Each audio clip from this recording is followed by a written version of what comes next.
नमस्कार प्रेक्षको, hello doctor या प्रायोजित कार्यक्रमामध्ये मी डॉक्टर आकाश हरिश्चंद्र नमस्के तुम्हा सर्वांचं मनपूर्वक स्वागत करतो। प्रेक्षको, कार्यक्रमाची सुरुवात करूया एका श्लोकाने। श्लोक असा आहे, स्वस्थस्य स्वास्थ्य रक्षणम आतुरस्य विकार प्रशमनम च। स्वस्थ व्यक्तीने आपल्या स्वास्थ्याचे रक्षण करणे फार महत्त्वाचे आहे, परंतु बऱ्याचदा पथ्याचं पालन न केल्यामुळे व्याधी उत्पन्न होतात। व्याधी जर सुखसाध्य असेल तर ठीक, पण जर दुर्धर असले तर, आणि त्यातही कॅन्सरसारखा मोठा व्याधी जर झाला तर सर्वत्र भीतीचे वातावरण पसरतं। मग अशा या व्याधीवरती चर्चा व मार्गदर्शन होणे फार महत्त्वाचे आहे, आणि याच अनुषंगाने आपण आजचा विषय निवडला आहे। पाहूया आजचा विषय काय आहे ते। विषय आहे फुफ्फुसाचा कर्करोग, कारणे, निदान आणि उपचार। विषय पुन्हा पाहूया। विषय आहे फुफ्फुसाचा कर्करोग, कारणे, निदान आणि उपचार। आणि ह्या विषयावरती तज्ञ मार्गदर्शन व चर्चा करण्यासाठी आज आपल्यासोबत उपस्थित आहेत डॉक्टर केतकी बर्वे उत्पात मॅडम। नमस्कार मॅडम, कार्यक्रमात आपलं स्वागत आहे। महाराष्ट्राला सुपरिचित असं व्यक्तिमत्व आहे मॅडमचं, तरीही नव्या असलेल्या प्रेक्षकांसाठी मी पुन्हा एकदा मॅडमची ओळख करून देतो। डॉक्टर केतकी बर्वे उत्पात मॅडम ह्या नायर रुग्णालयात अतिरिक्त प्राध्यापिका म्हणून कार्यरत आहेत। त्यांनी MBBS नंतर MD pulmonary medicine, DNB respiratory medicine आणि EADRM म्हणजेच European diplomat in respiratory medicine या पदव्या प्राप्त केल्या आहेत।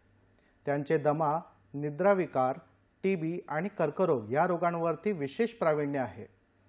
इतकंच नाही तर त्यांनी नॅपकॉन राष्ट्रीय संमेलनामध्ये यंग सायंटिस्ट या पुरस्काराने त्यांना गौरवण्यात आले आहे। त्यांचे राष्ट्रीय व आंतरराष्ट्रीय पातळीवर 120 पेक्षा अधिक शोध निबंध प्रकाशित आहेत।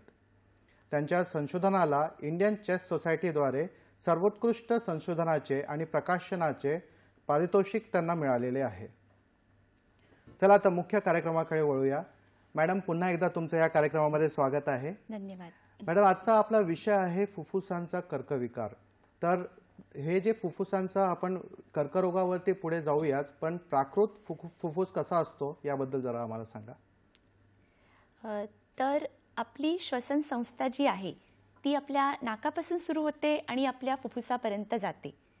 तर या श्वसन संस्थेमध्ये नाकाच्या नंतर एक पाईप समान स्ट्रक्चर असतं, ज्याला आपण ट्रकिया म्हणतो।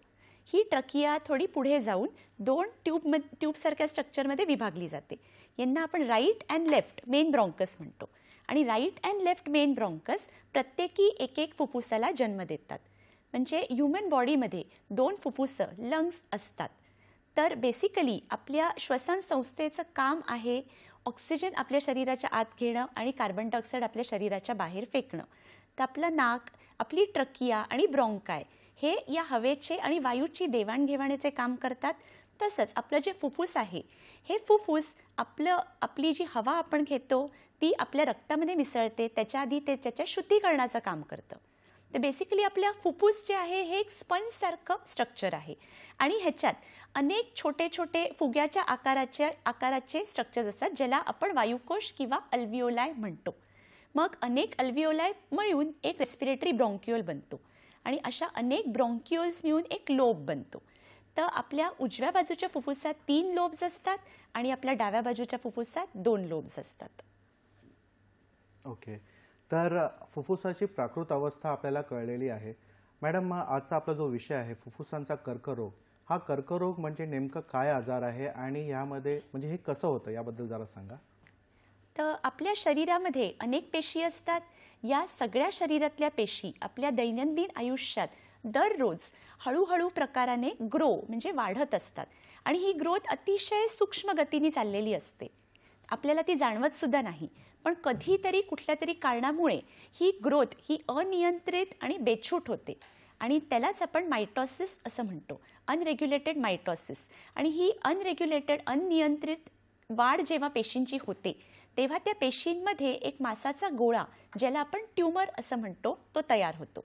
आता ट्यूमर हा शरीरात कुठेही तयार होऊ शकतो, पण जेव्हा तो आपल्या लंग्समध्ये किंवा आपल्या श्वास नलिकेत तयार होतो तेव्हा सुरुवातीला तो अतिशय छोटा असतो।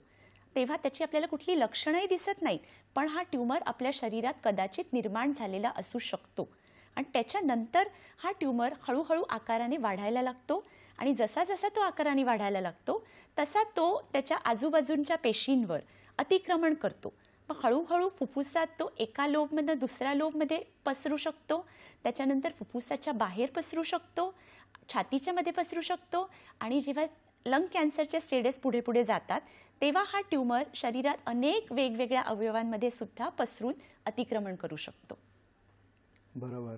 मॅडम, तुम्ही सांगितलं की ट्यूमर जो आहे तो पसरू शकतो, पण हा ट्यूमर प्रथमतः उत्पन्न कशामुळे होतो, कोणत्या कारणाने हा ट्यूमर उत्पन्न होतो याबद्दल जरा आम्हाला सांगा.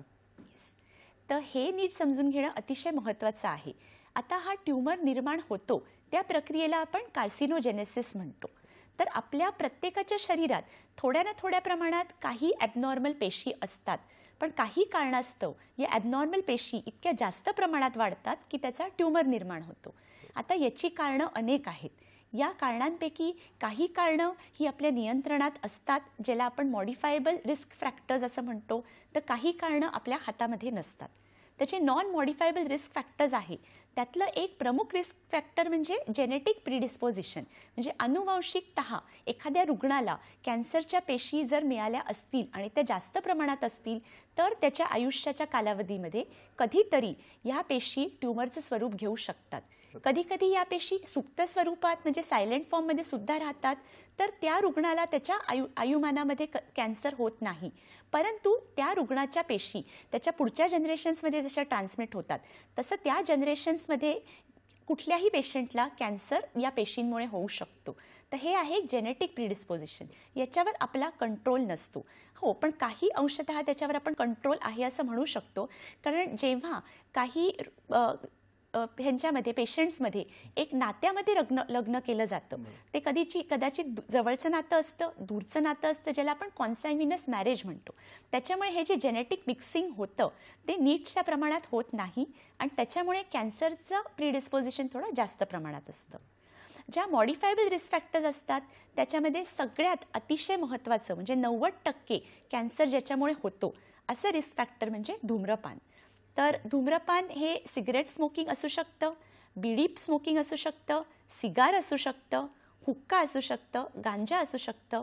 इन शॉर्ट कुठल्याही प्रकारात टोबॅको स्मोक जेव्हा आपण आपल्या श्वासनलिकेच्या आणि फुफ्फुसाच्या आत घेतो तर या टोबॅको स्मोकमुळे आपल्याला कॅन्सर होण्याची रिस्क ही कित्येक प्रमाणात वाढते.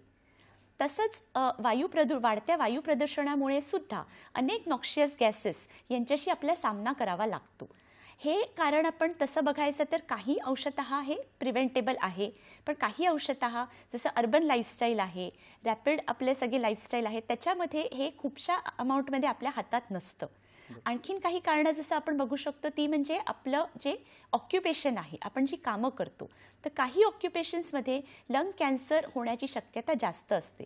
जसं की ज्या ऑक्युपेशनमध्ये ॲस्बेस्टॉसशी पेशंटचा संपर्क येतो, जसं वायरीचं काम करणारे लोक, फुग्याच्या वरती जी पावडर टाकतात त्याचं काम करणारे लोक, म्हणजे शिप मेकिंग, जहाज फोडणारे लोक, घड्याळं बनवणारे लोक, अशा काही ऑक्युपेशन्समध्ये लंग कॅन्सर होण्याची प्रक्रिया थोडीशी जास्त असू शकते.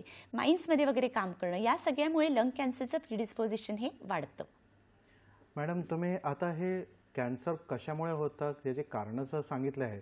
आता कॅन्सर जर शरीरात झालेला आहे तर बऱ्याचदा आपण पाहतो किंवा ऐकण्यात येतं की कॅन्सर पसरला, या अवयवातून दुसऱ्या अवयवाकडे पसरलेला आहे. तर मग हे पसरतो कसा काय आणि त्याच्यामध्ये काय स्टेजेस वगैरे काय आहे का, याबद्दल जरा आम्हाला सांगा. हो, नक्कीच. तर जसं मी सांगितलं, कॅन्सर शरीरात अतिशय सूक्ष्म प्रकाराने सुरू होतो तेव्हा तो एक सिंगल ट्यूमर असतो. तर हा ट्यूमर जर 3 सेंटीमीटरपेक्षा कमी असेल तर त्याला आपण सॉलिटरी पल्मोनरी नोड्यूल म्हणजे एक सिंगल नोड्यूल असं म्हणतो. जर हा 3 सेंटीमीटरपेक्षा जास्त असेल तर त्याला आपण एक मास लिजन म्हणतो. तर जेव्हा हा सिंगल मास असतो तेव्हा 90% पेक्षा जास्त पेशंट्सना काहीही लक्षणं नसतात. त्याच्यामुळे मग हा मास हळूहळू वाढायला सुरू होतो. जसा तो वाढतो तसा तो वेगवेगळ्या लोब्समध्ये पसरतो. तसंच आपल्या फुफ्फुसाच्या वर एक कवर असतं. जसं आपल्या पुस्तकांवर आपण कवर घालतो तसंच फुफ्फुसाच्या वर एक अतिशय पातळ कवर असतं ज्याला आपण प्लुरा म्हणतो. त्याच्या 2 मेम्ब्रेन्स असतात.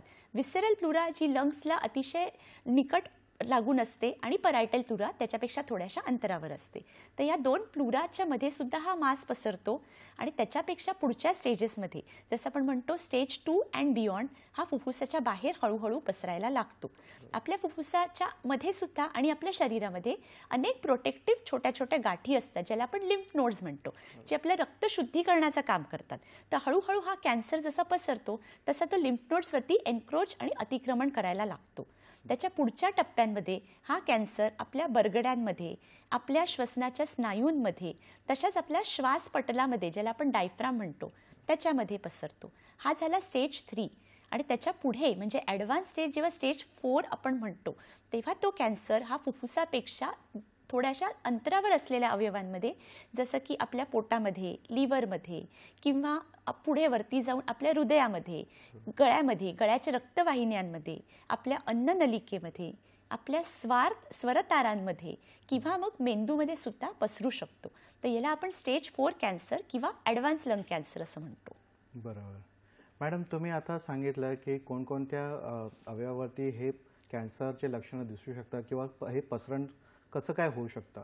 पण आता त्याच्यामध्ये आम्हाला दिसणार म्हणजे एखाद्या व्यक्तीला दिसणारे लक्षणं कोणकोणते आहेत याबद्दल जरा सांगा, की एका अवयवामध्ये असेल तर कसले लक्षणं असतील आणि अनेक अवयवामध्ये जर तो पसरला असेल तर कोणते लक्षणं दिसतील याबद्दल सांगा. तर फुफ्फुसाचा कॅन्सर जेव्हा निर्माण होतो तेव्हा मेजॉरिटी पेशंट्सला काहीही लक्षणं दिसत नाहीत. कदाचित असं होतं की कुठल्या तरी वेगळ्या कारणास्तव त्या पेशंटनी स्वतःचा एक एक्सरे काढलेला आहे, जसं की पेशंटला कुठल्या तरी ऑपरेशनला सामोरं जायचं आहे आणि त्या ऑपरेशनच्या फिटनेसच्या प्रोसिजर दरम्यान भूल तज्ज्ञांनी एक्सरे सांगितला as a part of routine workup आणि त्या एक्सरेमध्ये जर आपल्याला एक छोटासा निशाण दिसला तर तो स्टेज 1 कॅन्सर असू शकतो, ज्याच्यामध्ये रुग्णाला बहुतांश टक्के काहीही लक्षणं नसतात. त्याच्यानंतर जसा जसा लंग कॅन्सर पुढे जातो आणि तो फुफ्फुसामध्ये पसरायला लागतो त्याच्यामुळे सुरुवातीला पेशंटला फुफ्फुसाशी रिलेटेड लक्षणं जाणवू लागतात. त्याच्यात सगळ्यात कॉमनली आढळलेल्या लक्षणांमध्ये खोकला हे एक महत्त्वाचं लक्षण आहे. तर पेशंटला जो खोकला येतो हा एक हळूहळू पुढे जाणारा खोकला आहे, हा दीर्घकाळ राहणारा खोकला आहे. आता खोकला येण्याची अनेक कारणं आहेत. साधा आपल्याला रेस्पिरेटरी फ्लू जरी झाला किंवा निमोनिया झाला किंवा अनेक संसर्गजन्य आजार किंवा इव्हन दम्यामध्ये सुद्धा पेशंटला खोकला असतो. पण लंग कॅन्सरचा खोकला हा या खोकल्यांपेक्षा थोड्याशा वेगळ्या स्वरूपाचा खोकला असतो.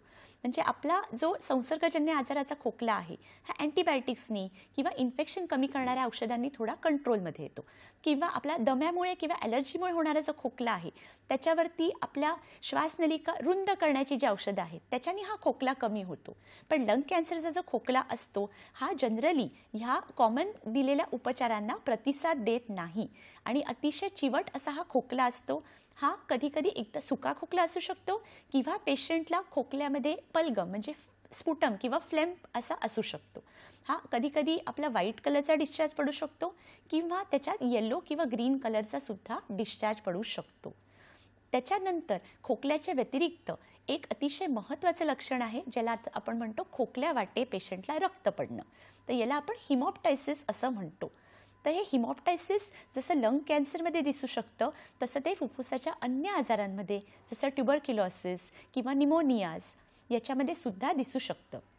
पण डेफिनेटली खोकल्यात रक्त पडणं हे लंग कॅन्सरचं एक रेड फ्लॅग साईन किंवा वॉर्निंग साईन असं आपण म्हणू शकतो. तर हे जेव्हा रक्त पडायला लागतं काही पेशंट्समध्ये ते थोडं थोडं पडतं ज्याला आपण स्ट्रिकी हिमॉप्टायसिस म्हणतो.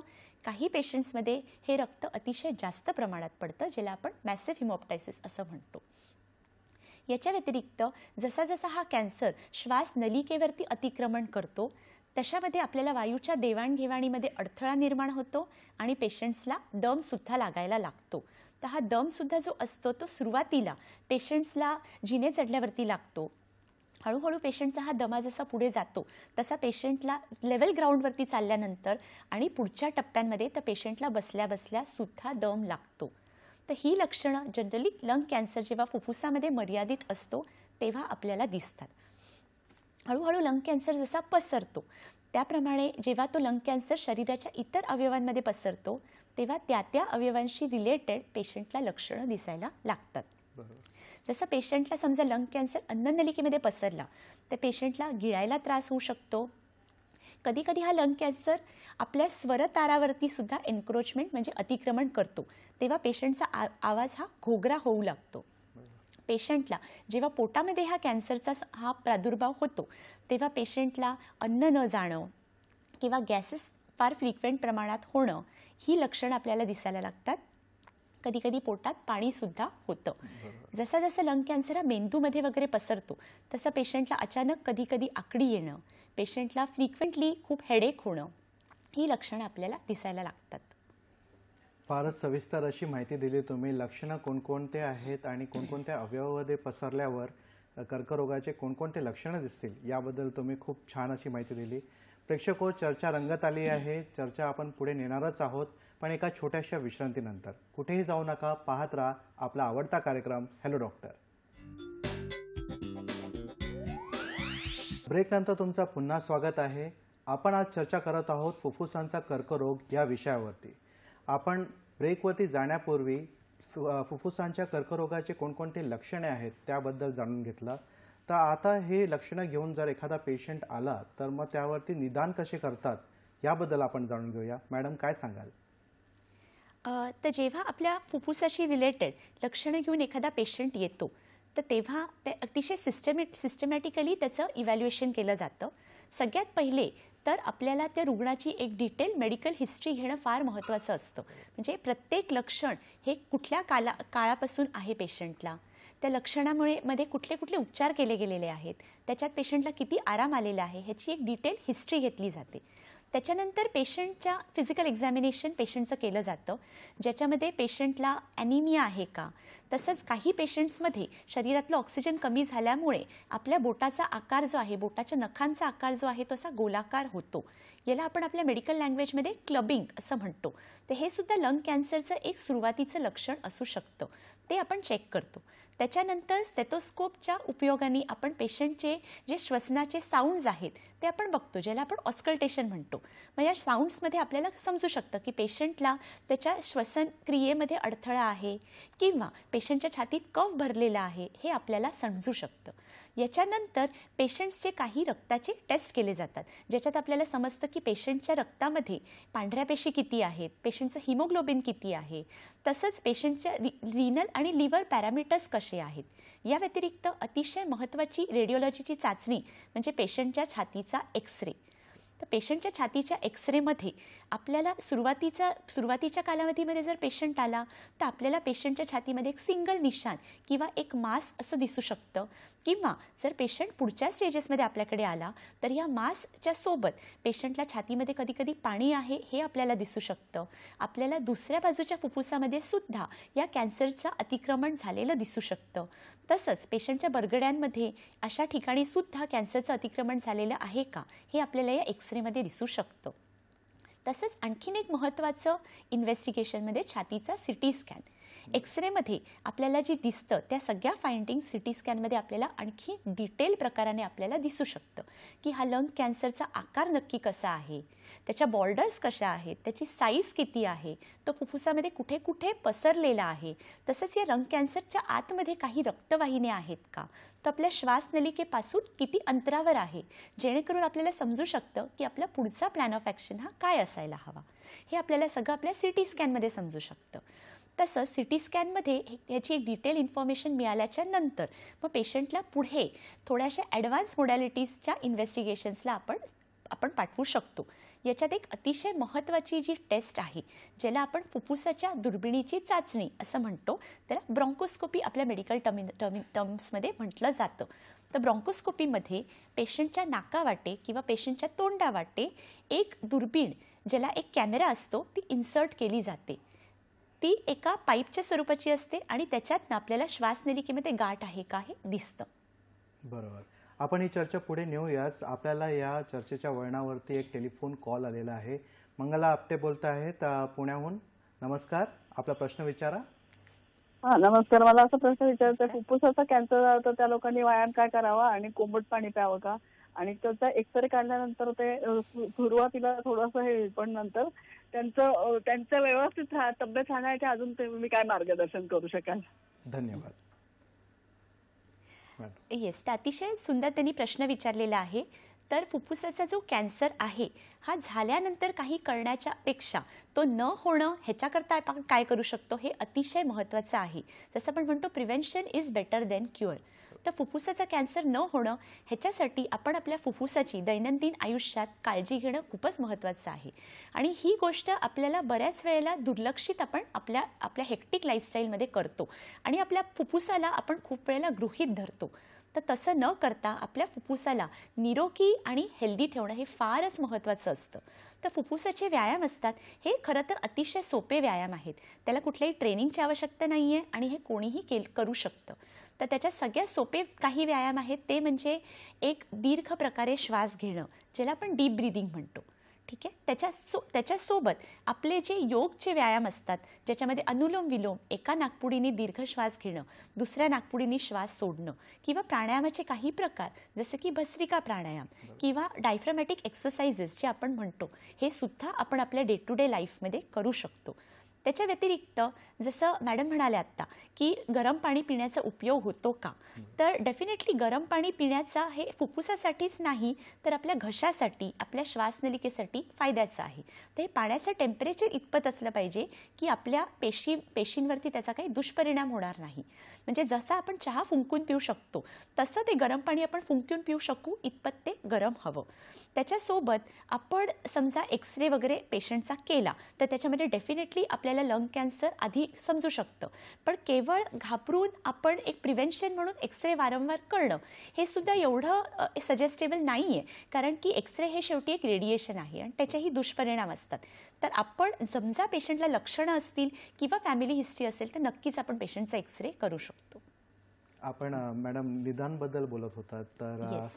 आपण कंटिन्यू करूया. येस. तर निदानामध्ये आपण जसं बोलत होतो की ब्रॉन्कोस्कोपी ह्याचा रोल हा अतिशय महत्त्वाचा आहे. तर ब्रॉन्कोस्कोपीमध्ये पेशंटच्या श्वासनलिकेच्या आतमध्ये असलेला ट्यूमर हा आपल्याला डायरेक्ट अंडर विजन दिसू शकतो. हा ट्यूमर दिसल्याच्या नंतर आपल्याला त्याच्यात अतिशय नीट त्याच्याबद्दल इन्फॉर्मेशन मिळू शकते की हा ट्यूमर श्वासनलिकेला कितपत प्रकारे ब्लॉक करतो आहे. ब्रॉन्कोस्कोपीमध्ये ट्यूमर फक्त व्हिज्युअलाइज नाही करतायत तर त्याची बायोप्सी सुद्धा आपण घेऊ शकतो. तर ब्रॉन्कोस्कोपच्या वर्किंग चॅनलद्वारे आपण एक फोर्सेस टाकू शकतो आतमध्ये आणि हे ट्यूमरचे अतिशय छोटे छोटे बिट्स म्हणजे आपल्या साखरेच्या कणाने एवढे छोटे छोटे बिट्स असतात त्याची आपण बायोप्सी घेऊ शकतो. मग या बायोप्सीवरती ज्या पुढच्या टेस्ट असतात त्याच्यामध्ये आपण त्याच्यामध्ये इन्फेक्शन आहे का किंवा कॅन्सरच्या पेशी आहेत का, कॅन्सरच्या पेशी ह्या कोणकोणत्या प्रकाराच्या पेशी आहेत ह्याच्याबद्दल आपल्याला एक सविस्तर इन्फॉर्मेशन मिळू शकते ज्याला आपण हिस्टोपॅथॉलॉजी आणि पुढच्या जेनेटिक टेस्ट म्हणजेच इम्युनोहिस्टोकेमिस्ट्री असं म्हणतो. तर ब्रॉन्कोस्कोपीच्या व्यतिरिक्त समजा पेशंटला छातीमध्ये कॅन्सर स्प्रेड होऊन पाणी झालेलं आहे तर ह्या पेशंटला आपण प्लुरल ॲस्पिरेशन म्हणजे आपल्या छातीमध्ये एक पातळशी सुई टाकून या पाण्याचा आपण टेस्टिंग करू शकतो. हे जर पाणी सफिशियंट प्रमाणात असेल जितकं एक्सरेवरती दिसत असेल तर आपण डायरेक्ट ब्लाइंड ॲस्पिरेशन करू शकतो. पाणी जर फार कमी प्रमाणात असेल तर आपण सोनोग्राफीच्या साहाय्याने किंवा आपण छातीमध्ये एक दुर्बीण टाकून ज्याला आपण थोरॅकोस्कोपी म्हणतो त्याच्या साहाय्याने सुद्धा हे पाणी काढून टेस्टिंगला पाठवू शकतो. तर आपण इन्व्हेस्टिगेशनबद्दल जाणून घेतलं. बऱ्याचदा असं होतं की निदान झालं आहे, कॅन्सर झालेला आहे, फुफ्फुसांचा कॅन्सर झालेला आहे असे व्यक्ती येतात आणि बऱ्याचदा बोलतात की त्यांना ऑपरेशनचा सल्ला दिला गेलेला आहे. तर याचा किती फायदा होतो हे सांगा आम्हाला. येस. तर जसं आपण बघितलं लंग कॅन्सरच्या स्टेजेस असतात. स्टेज 1, स्टेज 2, स्टेज 3 आणि स्टेज 4. तर ह्या प्रत्येक स्टेजमध्ये पेशंटला ऑपरेशनचा फायदा होईल असं नाही. फुफ्फुसाची शस्त्रक्रिया ही लंग कॅन्सरच्या उपचाराकरता अतिशय महत्त्वाची एक मोडॅलिटी आहे. पण आपल्याला हे नीट समजून घेणं महत्त्वाचं आहे की कोणत्या पेशंटला शस्त्रक्रियेने फायदा होईल आणि कोणत्या पेशंट्सला होणार नाही. तर जर पेशंट आपल्याकडे सुरुवातीच्या स्टेजेसमध्ये आला म्हणजे स्टेज 1, स्टेज 2 किंवा 3rd स्टेजच्या सुरुवातीच्या स्टेजमध्ये तर डेफिनेटली या पेशंटला फुफ्फुसाच्या शस्त्रक्रियेचा फायदा होऊ शकतो. कारण त्याच्यामध्ये आपण एकतर त्या फुफ्फुसाची गाठ किंवा ती गाठ ज्या लोबमध्ये आहे हा लोब आपण काढू शकतो किंवा तो कॅन्सर जर फुफ्फुसामध्ये पूर्णपणे पसरलेला आहे तर तशा पुढच्या स्टेजेसमध्ये आपण कदाचित पेशंटचं एक अख्खं फुफ्फुससुद्धा काढून टाकू शकतो. पण जर तो कॅन्सर ह्याच्या पलीकडे जाऊन पसरला असेल, तो दुसऱ्या फुफ्फुसामध्ये पसरला असेल, शरीराच्या बाकीच्या अवयवांमध्ये पसरला असेल, तर हा एक ॲडव्हान्स कॅन्सर किंवा एक मेटास्टॅटिक कॅन्सर म्हणतो आपण. आणि त्याच्यामध्ये शस्त्रक्रियेचा फारसा फायदा होत नाही. आणि शस्त्रक्रिया करणे हा एक मोठा डिसिजन आहे. कारण शस्त्रक्रियेचे जसे फायदे असतात तसंच शस्त्रक्रियेची काही कॉम्प्लिकेशन्ससुद्धा असू शकतात. तेव्हा शस्त्रक्रियेला जेव्हा आपण पेशंट निवडतो तेव्हा पेशंटचे बरेच फॅक्टर बघितले जातात. हा ट्यूमर काढण्यायोग्य आहे का, तो ट्यूमर काढल्याच्या नंतर पेशंटच्या उरलेल्या फुफ्फुसाची जी ताकद आहे त्या ताकदीवरती पेशंट त्याचं उरलेलं आयुष्य जगू शकतो का, याला आपण फुफ्फुसाची कार्यक्षमता म्हणतो. आणि या कार्यक्षमतेची सुद्धा आपण चाचणी करू शकतो, ज्याच्यामध्ये आपल्याला कळतं की फुफ्फुसाची कार्यक्षमता किती आहे. आणि याला आपण स्पायरोमेट्री किंवा फुफ्फुसाची लंग फंक्शन टेस्टिंग असं म्हणतो. जर याच्यामध्ये पेशंटला इतपत फुफ्फुसाची ताकद कॅन्सर किंवा तो लोब काढल्यानंतर राहत असेल, जेणेकरून पेशंट त्याचं उरलेलं आयुष्य आणि दैनंदिन आयुष्य कॅरी आउट करू शकत असेल, तर आपण त्या लंग कॅन्सरला एक रिसेक्टेबल आहे असं म्हणतो.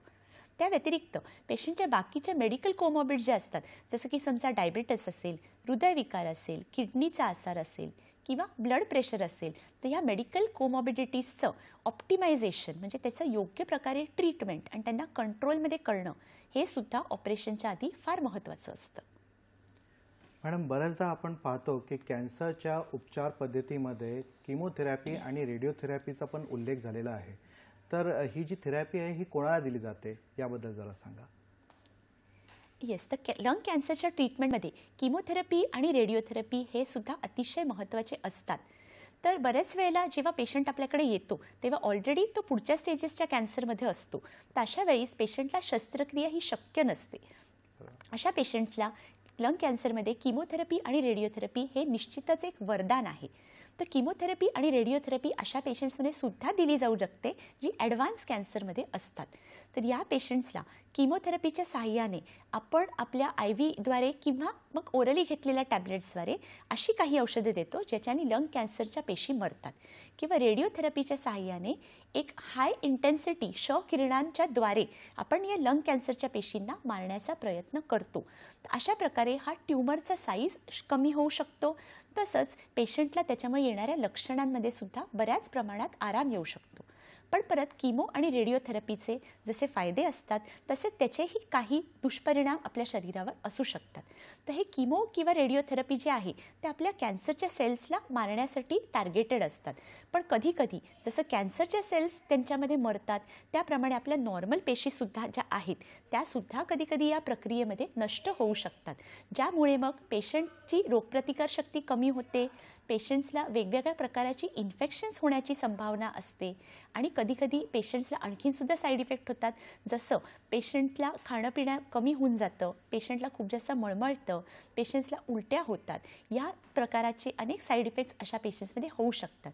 त्याच्यामुळे हा निर्णयसुद्धा एक अतिशय नाजूक निर्णय आहे, ज्याच्यात आपण पेशंटला किमो आणि रेडिओथेरपीमुळे फायदे किती होणार आहेत आणि ते न घेतासुद्धा पेशंटचं सर्व्हायवल किती आहे, यासोबतच पेशंटला ते घेऊन काय काय साईड इफेक्ट किंवा दुष्परिणाम होण्याचे चान्सेस आहेत हे सगळं आपण एक नीट त्याचा विचार करून मग आपण तो बॅलन्स डिसिजन घेणं जरुरी असतं. नक्कीच. तुम्ही मॅडम या किमोथेरपी आणि रेडिओथेरपी सांगताना त्याच्या आधी तुम्ही सर्जरीचा उल्लेख केला होता आणि त्याच्या चर्चेमध्ये तुम्ही म्हणाले होते की ॲडव्हान्स स्टेज कॅन्सर जे आहेत त्याच्यामध्ये त्या सर्जरीचा काय रोल आहे, तशा हिशोबाने तुम्ही सांगत होते. तर चिकित्सामध्ये पर्यायी काय आहेत त्याच्यामध्ये हे जरा आम्हाला सांगा. तर ॲडव्हान्स लंग कॅन्सरमध्ये सर्जरी हे पेशंटचं आयुष्य कदाचित वाढवू शकत नसेल, पण कदाचित सर्जरी केल्यामुळे असं पेशंटच्या लक्षणांमध्ये काही फायदा होऊ शकतो.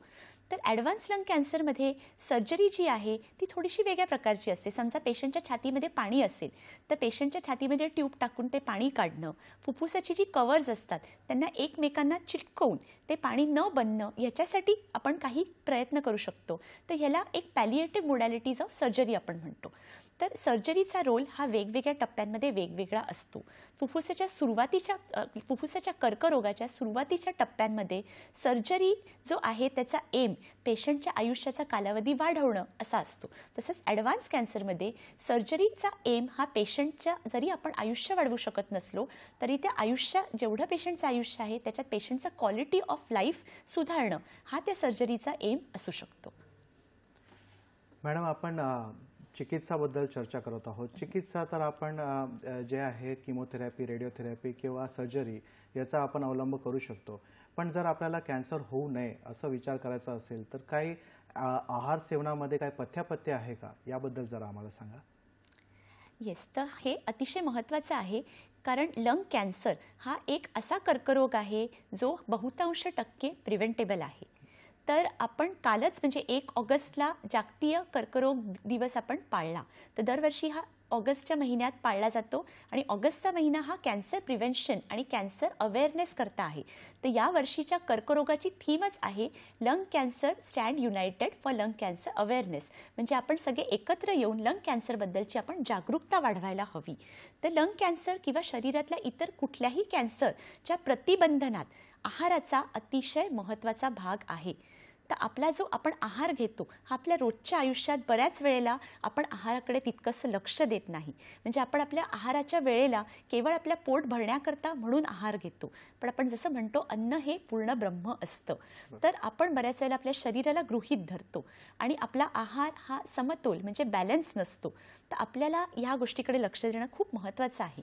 आपण जेव्हा आहार घेतो तेव्हा आपण एक फूड पिरॅमिड फॉलो करून त्याप्रमाणे आहार घेणं फार जरुरीचं असतं, जेणेकरून आपल्या आहारात बहुतांश टक्के आपण हिरव्या पालेभाज्या, तसंच इतर भाज्या, त्याच्यानंतर फळं, कडधान्य, डाळी ह्यांचा समावेश खूप जास्त प्रमाणात करणं महत्त्वाचं आहे. मेजॉरिटी प्रपोर्शन ह्या गोष्टींनी आपण आपली भूक सॅटिस्फाय केली पाहिजे. त्याच्यानंतर जे आपण म्हणतो कार्बोहायड्रेट्स, जसं की आपण पोळी, भाकरी, भात या गोष्टींना त्याच्यानंतर महत्त्व येतं. याशिवाय आपल्यामध्ये प्रोटीन्सचा समावेश असणं म्हणजे व्हेजिटेरियन लोक पनीर, दूध, दही खाऊ शकतात. नॉन व्हेजिटेरियन लोक मांसाहाराद्वारे अंडी वगैरे अशाद्वारे आपण प्रोटीन मिळवू शकतो. हे सुद्धा अतिशय महत्त्वाचं आहे. तर जसंच काय खाणं हे महत्त्वाचं आहे तसंच काही गोष्टी अन्नामध्ये काय टाळणं हे सुद्धा महत्त्वाचं आहे. तर आता आपल्या आधुनिक जीवनशैलीमध्ये फास्ट फूड, जंक फूड किंवा इन्स्टंट फूड एकदम वर्ज्य करणं हे तर आपल्याला प्रॅक्टिकली शक्य नाही.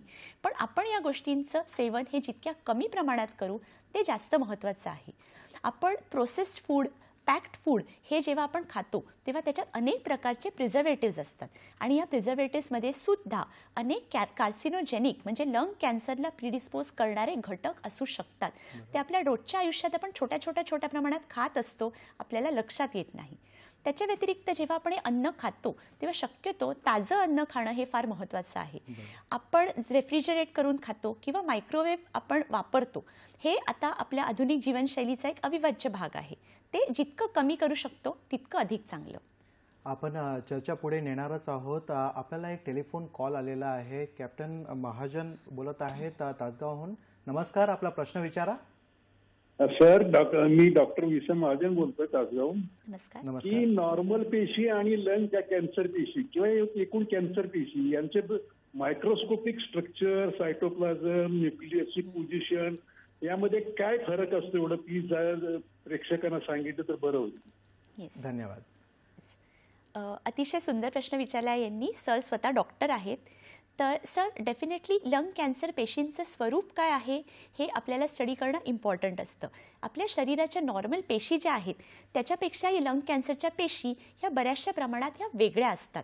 तर लंग कॅन्सरच्या पेशीच्या आतल्या स्ट्रक्चरमध्ये आपण मायटोटिक ॲबनॉर्मॅलिटीज आपण म्हणतो, त्याच्यामध्ये आपल्या बेसिकली आपलं जे पेशी म्हणतो त्याच्या सायटोप्लाझम आणि न्यूक्लियस या 2 मेन घटक असतात आणि त्यांचा एक रेशो असतो की नॉर्मल पेशींमध्ये सायटोप्लाझम इतक्या प्रमाणात असलं पाहिजे आणि न्यूक्लियस इतक्या प्रमाणात असलं पाहिजे.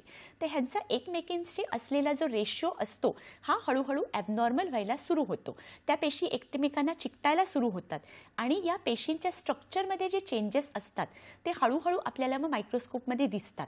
आता पेशींप्रमाणे लंग कॅन्सरचं वर्गीकरण आपण 2 प्रकारे करू शकतो, ज्याला स्मॉल सेल कॅन्सर कॅन्सर किंवा नॉन स्मॉल सेल कॅन्सर असं बेसिकली या पेशींच्या स्ट्रक्चरप्रमाणे ते वर्गीकरण आहे. तर स्मॉल सेल कॅन्सर हा जास्त करून धूम्रपान करणाऱ्या लोकांमध्ये आढळला जातो. नॉन स्मॉल सेल कॅन्सर याच्यातला जो ॲडिनोकार्सिनोमा हा व्हेरियंट आहे हा बरेचदा धूम्रपान न करणाऱ्या लोकांमध्ये सुद्धा आढळतो आणि हा लंग कॅन्सर हा स्त्रियांमध्ये सुद्धा आढळून येतो.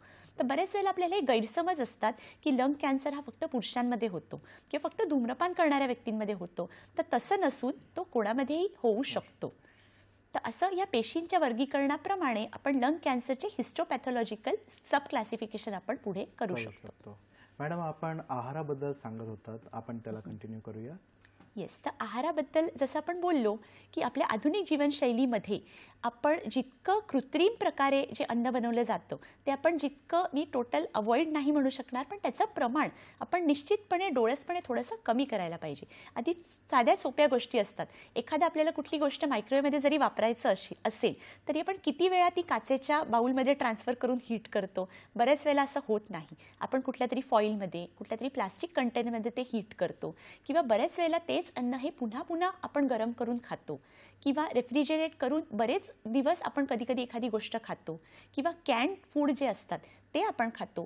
तर ह्याच्याकडे आपण थोडंसं डोळसपणे या गोष्टींच्या बाबतीत जागरूक होणं महत्त्वाचं आहे. तर जितकं आपण घरी बनवलेलं अन्न जास्त खाऊ, कृत्रिम पदार्थांचं सेवन आपण कमी करू आणि ताज्या अन्नाचं आपण जेवढं कन्झम्पशन जास्त करू, हे कॅन्सर प्रिव्हेन्शनमध्ये अतिशय महत्त्वाचं असू शकतं. बरोबर. फारच सविस्तर आणि छान अशी माहिती दिली आहे मॅडम तुम्ही. आपण ही चर्चा पुढे नेणारच आहोत, पण एका छोट्याशा विश्रांतीनंतर. कुठेही जाऊ नका, पाहत राहा तुमचा आवडता कार्यक्रम हॅलो डॉक्टर. ब्रेकनंतर तुमचं पुन्हा स्वागत आहे. आज आपण चर्चा करत आहोत फुफ्फुसांचा कर्करोग या विषयावरती. आपण चर्चा पुढे नेणार त्याच्या आधी आपल्याला एक टेलिफोन कॉल आलेला आहे. प्रकाशजी केळकरजी आहेत पुण्याहून. नमस्कार, आपला प्रश्न विचारा. हा, माझा प्रश्न असा आहे की रस्त्यावरती जी धूळ उडत असते वाहनांच्यामुळे, ट्रॅफिकमुळे, आणि ती श्वासोच्छ्वासामार्गे आपल्या नाकातून घशात फुफ्फुसात जाऊ शकते, तर त्याच्यामुळे काही त्रास होतो आणि कॅन्सर वगैरे होऊ शकतो का, हे मला विचारायचे. आणि मग त्याचे म्हणजे घशामध्ये ती धुळ्याची कण अडकू शकतात का, नाकात अडकू शकतात का, किंवा फुफ्फुसात गेले तर ते बाहेर कसे पडतात, याबद्दल मला जाणून घ्यायचंय. धन्यवाद. मॅडम, काय सांगाल तुम्ही? येस, तर अतिशय महत्त्वाचा हा विषय आहे आणि अतिशय सुंदर प्रश्न आहे. तर बऱ्याच वेळेला आपण ज्या शहरांमध्ये राहतो किंवा इवन गावांमध्ये सुद्धा आजकाल बरेच वायू प्रदूषण ठिकठिकाणी खूप वाढत आहे. रस्त्यांमध्ये जेव्हा आपण जातो तर धूळ किंवा बऱ्याच वेळेला कुठले तरी गॅसेस ह्या आपल्या श्वासनलिकेत आणि आपल्या फुफ्फुसामध्ये जातात. तर याच्यानी लंग कॅन्सर होण्याची शक्यता असते आणि त्याच्याच व्यतिरिक्त ॲलर्जीचे बरेचसे आजार याच्यामुळे आपल्याला होऊ शकतात. काही पेशंट्सना या धुळीच्या कणांमुळे किंवा या केमिकल्सची एका प्रकारची ॲलर्जी असू शकते, ज्याच्यामध्ये त्यांना दमा, खोकला असे विकार हे असू शकतात. तर आता आपल्याला ह्या गोष्टी प्रतिबंध करणं तर खूपशा प्रमाणात आपल्याला शक्य नसतं, पण आपण जरी ते आपले धुळीचे कण आपल्या श्वासनलिकेत गेले तरी त्याचे कमीत कमी दुष्परिणाम आपल्याला जाणवावे ह्याच्यासाठी आपण आपल्या फुफ्फुसाची काळजी घेणं, आपल्या फुफ्फुसाला आपण व्यायामांनी आणि ओव्हरऑल आपल्या आहाराने बळकट ठेवणं, तसंच आपल्या रोगप्रतिकार शक्ती आपल्याला अतिशय स्ट्रॉंग ठेवणं फार महत्त्वाचं असतं. त्याच्या व्यतिरिक्त आपल्याला हे जे धूळ मातीचे कण आपल्या श्वासनलिकेत जातात आणि ते आतमध्ये श्वासनलिकेत फसतात, त्याच्यामुळे तिथे कफ निर्माण होतो. त्याच्यानंतर त्या कफमध्ये जंतूंचा संसर्ग वाढतो आणि इन्फेक्शन होतं. तर हे न होण्याकरता आपल्याला जे फुफ्फुसाचे फिजिओथेरपीचे व्यायाम असतात, म्हणजे आपण डीप ब्रिदिंग करू शकतो किंवा आपण वेगवेगळ्या पोझिशनमध्ये झोपून असं एन्श्युअर करू शकतो की फुफ्फुसाचा प्रत्येक भाग हा व्यवस्थित आपल्या श्वासनलिकेवाटे ड्रेन होईल. ह्याला आपण पोस्चरल ड्रेनेज म्हणतो. हे आपल्या दैनंदिन आयुष्यात आपण करू शकतो. त्याच्या व्यतिरिक्त जितकं शक्य होईल तितकं रोज सकाळी असेल किंवा रात्री असेल आपण एक गरम पाणी आपण पिऊ शकतो किंवा साधे घरगुती आपले उपाय असतात की हळद घातलेलं पाणी आपण पिऊ शकतो. हे छोट्या छोट्या उपायांमुळे सुद्धा बराच आपल्याला फायदा जाणवू शकतो. बरोबर आहे. मॅडम, आता आपण बघतो की यंगस्टर्स जे आहेत, काही मुलं आहेत, मुली आहेत, एज्युकेटेड यंगस्टर्स आहेत, ते स्मोकिंग करतात, हुक्का वगैरे घेतात आणि हे एक सोशल सिम्बल झालेलं आहे. तर धूम्रपान थांबवण्यासाठी काय सांगाल, म्हणजे काय उपचार करता येईल अशा गोष्टींमध्ये? अतिशय महत्त्वाचा क्रिटिकल टॉपिक आहे हा. आणि धूम्रपान हे फुफ्फुसाच्या कर्करोगाकरता 90% कारणीभूत आहे. तर धूम्रपान हे बंद करणं अतिशय महत्त्वाचं असतं. पण धूम्रपान बंद करणं हे खरंच शक्य आहे का, हे याच्यावरती सुद्धा आपल्याला विचार करायला हवा. तर धूम्रपान हे शेवटी एक व्यसन आहे, त्याचं त्या पेशंटला सवय झालेली असते आणि ते बंद करणं हे अशक्य नसलं तरी अतिशय अवघड आहे. तर आपण साधा विचार केला तर आपल्या आयुष्यात आपल्याला ज्या सवयी आहेत, उदाहरणार्थ सकाळी उठल्या चहा प्यायची सवय असेल, तर आपण जर ठरवलं की हा चहा मी बंद करू तर ते सुद्धा बऱ्याच वेळेला आपल्याला अवघड जातं. तर धूम्रपानामुळे आपल्या शरीरामध्ये असे काही केमिकल निर्माण होतात की त्याच्यावरती आपला डिपेंडन्स होतो. म्हणजे त्याच्याशिवाय पेशंटला हे जगणं अवघड होतं, त्याची पेशंटला तलफ येते. त्याच्यामुळे हे बंद करणं मुश्किल असतं. तर त्याच्या टप्प्यांमध्ये धूम्रपान बंद करण्यामध्ये सगळ्यात आधी रुग्णाला हे पटलं पाहिजे की या धूम्रपानाचे आपल्या शरीरावर अतिशय वाईट दुष्परिणाम आहेत. तर शेवटी कर्करोगामुळे अंतिमतः मृत्यू होतो. मृत्यू हा वाईट असतोच डेफिनेटली, पण मृत्यूपेक्षा पण एक गोष्ट एखादी जर वाईट असेल तर ती म्हणजे परावलंबी आयुष्य. आणि आपल्या आयुष्यात आपल्यामुळे आपल्या कुटुंबातल्या लोकांना, आपल्या जिवलग व्यक्तींना आपल्यामुळे त्रास होणं, हे सगळं धूम्रपानामुळे होऊ शकतं. तर ते टाळण्यासाठी धूम्रपान कमी नाही म्हणणार मी, बंद करणं हे अतिशय महत्त्वाचं आहे. आणि धूम्रपान बंद करणं हे शक्य आहे. त्याच्याकरता पेशंट जर धूम्रपान बंद करायला तयार असेल तर अशा बऱ्याचशा उपचार पद्धती आहेत ज्याच्याने आपण पेशंटला धूम्रपान बंद करण्याकरता मदत करू शकतो.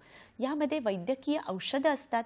त्याच्याच व्यतिरिक्त धूम्रपानासाठी ज्याच्या एक केमिकल असतं निकोटीन, ज्याच्यामुळे पेशंटला त्याची सवय होते, तर त्याचे सबस्टिट्यूट्स म्हणजे धूम्रपानातनं निकोटीन देण्याच्या ऐवजी पेशंटला वेगळ्या प्रकारे, जसं निकोटीनच्या टॅबलेट्स येतात किंवा निकोटीनचे इनहेलर्स येतात, याच्यामुळे पेशंटला निकोटीन तर मिळतं, पण धूम्रपानामुळे ज्या गॅसेस असतात आणि टोबॅको स्मोक असतो ते पेशंटला जात नाही शरीरात. तर हे पेशंटला निश्चितच मदत करू शकतं. शिवाय मानसोपचार तज्ज्ञांचं काउन्सलिंग, समुपदेशन ह्याचा सुद्धा धूम्रपान बंद करण्यामध्ये अतिशय महत्त्वाचा वाटा आहे. बरोबर. मॅडम, तुम्ही चर्चा करताना सांगितलं की 4 स्टेजेस आहे कॅन्सर्सचे. लास्ट स्टेजमध्ये आल्यानंतर बऱ्याचदा म्हणजे आपण मूवीजमध्ये पण पाहतो की रुग्ण खूप हताश असतो आणि मृत्यू समोरच दिसतं. तर अशामध्ये काही चिकित्सा किंवा याचा काही उपयोग आहे का? हा अतिशय महत्त्वाचा आणि अतिशय नाजूक प्रश्न आहे. तर लंग कॅन्सर, फुफ्फुसाचा कर्करोग हा आपल्याला माहिती आहे आपण मुळापासून काढून टाकू शकत नाही. सुरुवातीच्या स्टेजेसमध्ये औषधोपचारांनी, सर्जरीमुळे पेशंटचं आयुष्य कित्येक पट वाढू शकतं आणि ते सर्वायवल वर्षांमध्ये असतं. पण जेव्हा ॲडव्हान्स कॅन्सर असतो तेव्हा बऱ्याच वेळेला जेव्हा पेशंटचे नातेवाईक आम्हाला विचारतात की आमचा पेशंटचं आयुमान साधारण किती असेल, तेव्हा आम्हाला अतिशय आमच्या हृदयावर दगड ठेवून आम्हाला सांगायला लागतं की हे आयुमान हे कदाचित वर्ष नसेल तर कदाचित काही महिने असेल. तर हे असं ॲडव्हान्स कॅन्सरमध्ये असू शकतं. तर तेव्हा बऱ्याच वेळेला रुग्ण किंवा त्याचे नातेवाईक अतिशय हताश होतात आणि मग असं होतं की आता मग कशाला पुढे काही करायचे, टेस्ट कशाला करायचे किंवा उपचार कशाला करायचे. तर मी प्रेक्षकांना आणि सगळ्या रुग्णांना हे सांगू इच्छिते की जरी ॲडव्हान्स कॅन्सर असेल तर मेडिकल सायन्सनी खूप प्रगती केलेली आहे. डेफिनेटली पेशंटचं आयुमान कित्येक पटीने नाही वाढणार, पण ते थोड्याफार प्रमाणात वाढू शकतो. आणि आयुमान वाढण्याच्या पेक्षा एक महत्त्वाची बाब आहे ती म्हणजे पेशंटच्या आयुष्याची क्वालिटी. म्हणजे आपण पेशंटच्या आयुष्यातले दिवस जरी वाढवू शकत नसलो तरी प्रत्येक दिवसातलं आयुष्य आपण नक्कीच चांगल्या पद्धतीचं करू शकतो. तर यालाच आपण पॅलिएटिव्ह केअर असं म्हणतो, ज्याच्यामध्ये पेशंटच्या वेदना कमी करणं हे फार महत्त्वाचं ठरतं. त्याचबरोबर पेशंटला जेव्हा लंग कॅन्सर आहे हे समजतं तेव्हा पेशंट निराश होतात, खचून जातात आणि खूप वेळेला हा प्रश्न पडतो की मी का, वाय मी. तर त्या गोष्टीचा सामना करणं सुद्धा पेशंटला फार अवघड असतं. तर अशामध्ये पेशंटला काउन्सलिंग म्हणजे समुपदेशन करणं हे फार महत्त्वाचं असतं. ते समुपदेशन जसं डॉक्टर्स करू शकतात तसंच बऱ्याच वेळेला लंग कॅन्सर सपोर्ट ग्रुप्स आहेत. म्हणजे एखाद्या लंग कॅन्सरच्याच पेशंटनी समजा पेशंटला धीर दिला आणि सांगितलं मी सुद्धा याच्यातनं गेलेलो आहे, तर तू सुद्धा याच्यातनं जाऊ शकतोस, त्याच्यात पेशंटला धीर येतो. आणि समुपदेशन फक्त पेशंटलाच नाही तर पेशंटच्या फॅमिलीला करणं ही अतिशय महत्त्वाचं असतं. कारण लंग कॅन्सरच्या पेशंटची काळजी घेणं हे सुद्धा पेशंटच्या कुटुंबियांकरता, जीवलगांकरता अतिशय अवघड असा हा मुद्दा आहे. त्याच्या समुपदेशन करणं, पेशंटची योग्य त्या प्रकारे काळजी घेणं आणि हे पेशंटच्या आयुष्यातले जे नाजूक दिवस आहेत त्यातल्या प्रत्येक दिवसात पेशंटला आपण जास्तीत जास्त कम्फर्टेबल, वेदनारहित आणि त्यातल्या आनंदी कसं ठेवू शकतो हे बघणं निश्चितच महत्त्वाचं आहे. बरोबर मॅडम. मॅडम, जनसामान्यामध्ये एक कॉमन क्वेश्चन आहे, तो म्हणजे बऱ्याचदा आपण पाहतो की सिगरेट किंवा बिडी ओढणारे लोक जे आहेत ते 80-90 वर्षापर्यंत जगतात, त्यांना कॅन्सर होत नाही. आणि काही व्यक्ती आहेत की त्यांनी तंबाखू किंवा कधीच असं सिगरेट स्मोकिंग केलं नाही, तरी त्यांना लंग कॅन्सर किंवा असे कॅन्सर होतात. तर याचं मुख्य कारण काय आहे? हो, हे अगदीच बरोबर आहे. तर एखाद्या रुग्णाने एस्पेशली जेव्हा स्त्रियांमध्ये कॅन्सर होतो, त्यांनी कधी धूम्रपान केलेलं नसतं, अशांमध्ये जेव्हा कॅन्सर होतो तेव्हा हे प्रश्न निर्माण होतात की एखादा अगदी खूप जास्त धूम्रपान करणारी व्यक्ती आहे, तिला कॅन्सर झालेला नाहीये. तर धूम्रपान करणाऱ्या व्यक्तींमध्ये सुद्धा प्रकार असतात, ज्याला आपण ससेप्टिबल स्मोकर आणि नॉन ससेप्टिबल स्मोकर असं म्हणतो. तर ससेप्टिबल स्मोकर यांच्या शरीरामध्ये जे जीन्स असतात, तर त्या जीन्समुळे धूम्रपानाचे असे परिणाम होतात की त्यांना दमासुद्धा होऊ शकतो किंवा लंग कॅन्सर सुद्धा होऊ शकतो. तर जे नॉन ससेप्टेबल असतात त्यांना होत नाही. पण जसं धूम्रपान हे कारण आहे, तसं लंग कॅन्सरची अनेक कारणं आहेत, ज्याच्यामध्ये जेनेटिक प्रिडिस्पोजिशन हे आहे. आणि धूम्रपान हे दरवेळेस त्या व्यक्तीने स्वतःच करायला हवं असं नाही. ती व्यक्ती धूम्रपान जर करत असेल तर कुटुंबामध्ये अशी एखादी व्यक्ती असेल जिच्या शरीरात अशा काही जीन्स आहेत ज्यांनी कॅन्सरची प्रिडिस्पोजिशन वाढते, तर त्या पेशंटला त्या पॅसिव्ह स्मोकिंगचा म्हणजे कुटुंबातल्या इतर व्यक्तींनी केलेल्या धूम्रपानाच्या धुरामुळे सुद्धा कॅन्सर होण्याचा शक्यता वाढते. त्याच्यामुळे धूम्रपान करणं हे स्वतःसाठी तर हानिकारक आहेच, पण त्याच्या व्यतिरिक्त हे समाजासाठी सुद्धा अत्यंत धोक्याचं आहे. कारण बऱ्याच वेळेला बरेच लोक स्त्रिया जे धूम्रपान करत नाहीत त्यांना सुद्धा अशामुळे कर्करोग होऊ शकतो. बरोबर आहे मॅडम. सरतेज शेवटी एकदम संक्षेपमध्ये सांगा की काय संदेश द्याल आमच्या प्रेक्षकांना? निश्चितच जागतिक फुफ्फुसाच्या कर्करोगाच्या एक ऑकेजनवरती मी असं सांगू इच्छिते, फुफ्फुसाचा कर्करोग हा गंभीर आजार जरी असला तरी त्याच्यातली एक चांगली बाब अशी आहे की तो खूपशा प्रमाणात प्रिव्हेंटेबल आहे. फुफ्फुसाचा कर्करोग न होण्याकरता धूम्रपान बंद करणं अतिशय महत्त्वाचं आहे. त्याच्यासोबत सकस आहार घेणं, योग्य व्यायाम करणं, एक चांगली निद्रा घेणं, तणावमुक्त आयुष्य जगणं आणि ह्याच्यासोबत जर कुठल्याही प्रकारची तुम्हाला लक्षणं जाणवत असतील तर लक्षणांकडे दुर्लक्ष करू नका. त्वरित त्या लक्षणांकरता वैद्यकीय सल्ला घ्या. फुफ्फुसाच्या कॅन्सरचं निदान सुरुवातीला होऊ दे किंवा पुढे होऊ दे, आपण हे लक्षात ठेवणं महत्त्वाचं आहे की हा कॅन्सर हा बऱ्यापैकी प्रमाणात कंट्रोलेबल आहे. जरी तो पूर्ण क्युरेबल नसला तरी डेफिनेटली मेडिकल सायन्सने इतकी प्रगती केलेली आहे की आपण पेशंटचं आयुष्य नक्कीच वाढवू शकतो आणि एक पेशंटला चांगल्या क्वालिटीचं आयुष्य देऊ शकतो. बरोबर मॅडम, आज आपण इथे आलात, आमच्या प्रेक्षकांच्या प्रश्नांची उत्तरे दिली, आम्हाला मोलाचे मार्गदर्शन केले. या सर्वांसाठी मी प्रेक्षकांतर्फे आणि सह्याद्री वाहिनीतर्फे तुमचे आभार मानतो. धन्यवाद मॅडम. तर प्रेक्षको, आजचा आपला कार्यक्रम तुम्हाला कसा वाटला नक्कीच कळवा आम्हाला आमच्या सोशल मीडियावरती, जे आहे hellodoctor2026@gmail.com. आणि वेळ झाली आहे तुमची रजा घेण्याची. पुन्हा भेटूया एका नव्या विषयासह तुमच्या आवडत्या कार्यक्रमामध्ये, ज्याचं नाव आहे हेलो डॉक्टर. तोपर्यंत स्वस्थ राहा, मस्त राहा, हसत राहा. धन्यवाद.